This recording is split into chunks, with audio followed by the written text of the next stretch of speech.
Good evening, everyone, and welcome to our virtual Members Night 2020. It's been an unprecedented and challenging year for all of us, and while we were unable to open for operations this year and have had to observe guidelines on the number of members attending the museum at any time, we've still been able to make progress on a number of projects. In this presentation, we'll take a look at some of the work that's been happening. Before we do that, we'll revisit our humble beginnings in 1954 when the TTC agreed to donate car 1326 to a group of young men who admittedly knew next to nothing about preservation or building a museum. Now that they had their donated car, they needed to find a place to store it. They located and purchased 3 3/4 acres of land on the former Toronto Suburban Railway right-of-way in Nassau Township. The land needed some clearing after nearly 25 years of abandonment, but was otherwise suitable. They set about building a protective structure for their cars with whatever materials were available and without the aid of heavy construction machinery, on weekends with limited resources and oftentimes in inclement weather. They also took any opportunity to seek out and find available surplus and scrap rail wherever possible, preferably to be donated, brought the rail to the site and laid the track by hand. Oftentimes, if a car needed to be moved, the rails would be disassembled behind the car and reassembled in front of it to be able to move it forward.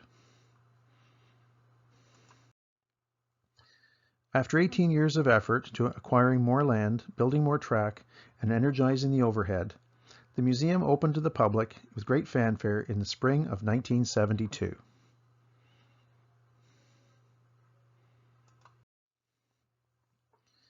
Many more thousands of hours of work since then have built our museum into a popular local recreational destination, and our members have faced challenges head-on and have overcome those challenges to continue the work started by our founders.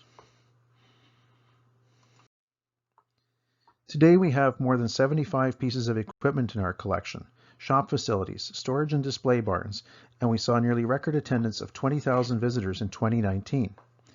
We weren't able to open to the public this year. However, our members have been able to continue working on several projects that will enhance future operations and the preservation of our electric railway history. So we'll look at some of the activity that's been happening at the museum despite the challenges we've been facing this year. The most notable recent addition to our collection has been the Toronto Transit Commission Canadian Light Rail Vehicle, or CLRV. The TTC donated 4 CLRVs and 1 articulated ALRV at the end of last year, and we acquired 2 more CLRVs from the TTC over the summer as parts sources.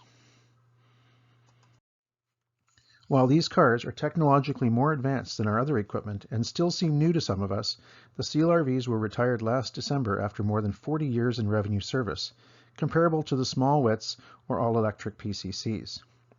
We've been making good progress in understanding how these cars operate and being able to keep them running. One of the CLRVs which we've preserved is this distinctive car, which was painted as an art project celebrating the CLRVs in 2019. This car was very popular with the public, and we had planned to hold an event day with it featuring the artist who painted the car and the organization that sponsored it in this colorful livery. We hope that we can hold this event in 2021. As a result of early winter weather last year and the uncertainty of the pandemic situation this year, we've been caretaking 4 CLRVs for the Seashore Trolley Museum and the American Industrial Mining Company Museum. We're hopeful that these museums will be able to take delivery of their cars once the situation with the pandemic and the border return to a more normal state. In the meantime, we'll continue to look after these cars as best we can. We've been very fortunate to have received a generous donation of spare parts for the CLRVs and ALRV from the TTC. We're still in the process of receiving these parts, and sorting and cataloging them will be the next step once they're all delivered to the museum. Since we'll be receiving all the spare parts, we'll be looking to share quantities of parts with the US museums that also have CLRVs, and also assisting the TTC with any parts they may need with respect to their cars that they've kept. Some of the CLRV parts are being stored in the maintenance of way building, which was substantially completed this spring.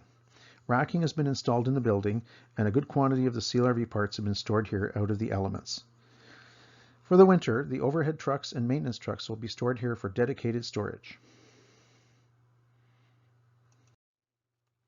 During the spring, our electric car department undertook air brake and controller work on London and Port Stanley Railway car number 8. A great deal of the brake piping under the car floor was replaced.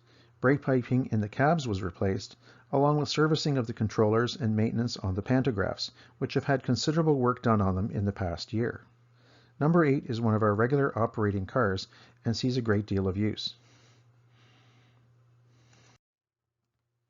One of our ongoing projects has been the upgrading and renewal of our overhead wires and related infrastructure. We're fortunate to have this former TTC overhead truck, which has earned its keep many times over in the years we've had it.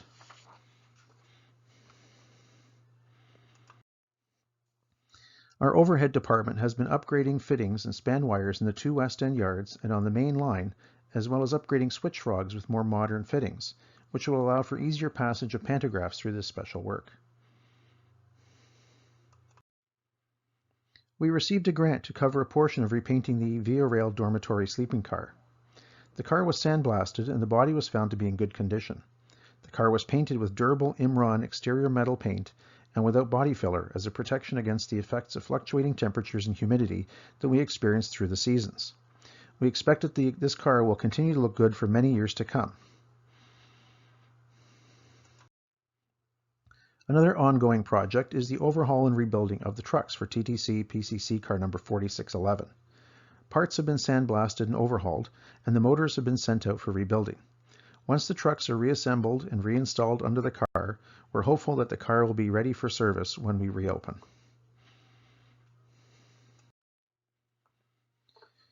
Work is all underway also on the restoration of the 1955 Plymouth locomotive.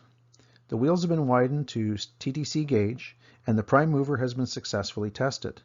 A plan for the overhaul and repair of the locomotive is now well underway. The HSR forklift is being repaired as long-term wear and tear on a gear finally took its toll and the forklift would no longer start. A new ring gear is being sourced and once installed will allow the forklift to continue being a valuable piece of equipment in our shops. A dedicated team of members has been working on TTC North Yonge Railways car number 416 for several years now, and significant progress has been made on its restoration. This car evaded the scrapper's torch in 1949 and was rescued from a rural property in Hillsburg, Ontario in 1973 and was brought to the museum. An initial restoration allowed the car to become operational in 1985 for the first time since 1948. However, the current project is more comprehensive with respect to the body of the car and its electrical and pneumatic systems. A great deal of interior work has been completed, as well as the roof and body work on the ends of the car. Fittings for the doors have been installed, and electrical work in trucks will be the next phases of this project. The 1921 TTC Packard trolley bus arrived at the museum in 1978. Considering it was nearly 60 years old at the time and had been hidden in a barn, the body was in good condition.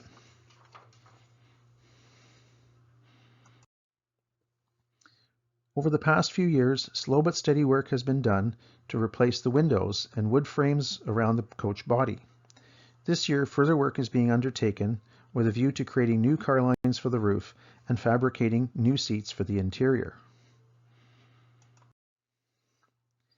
Late in 2019, we received a donation of a wooden-bodied CN caboose, which started life as a Grand Trunk boxcar in 1910 and was rebuilt by the Canadian National in 1948.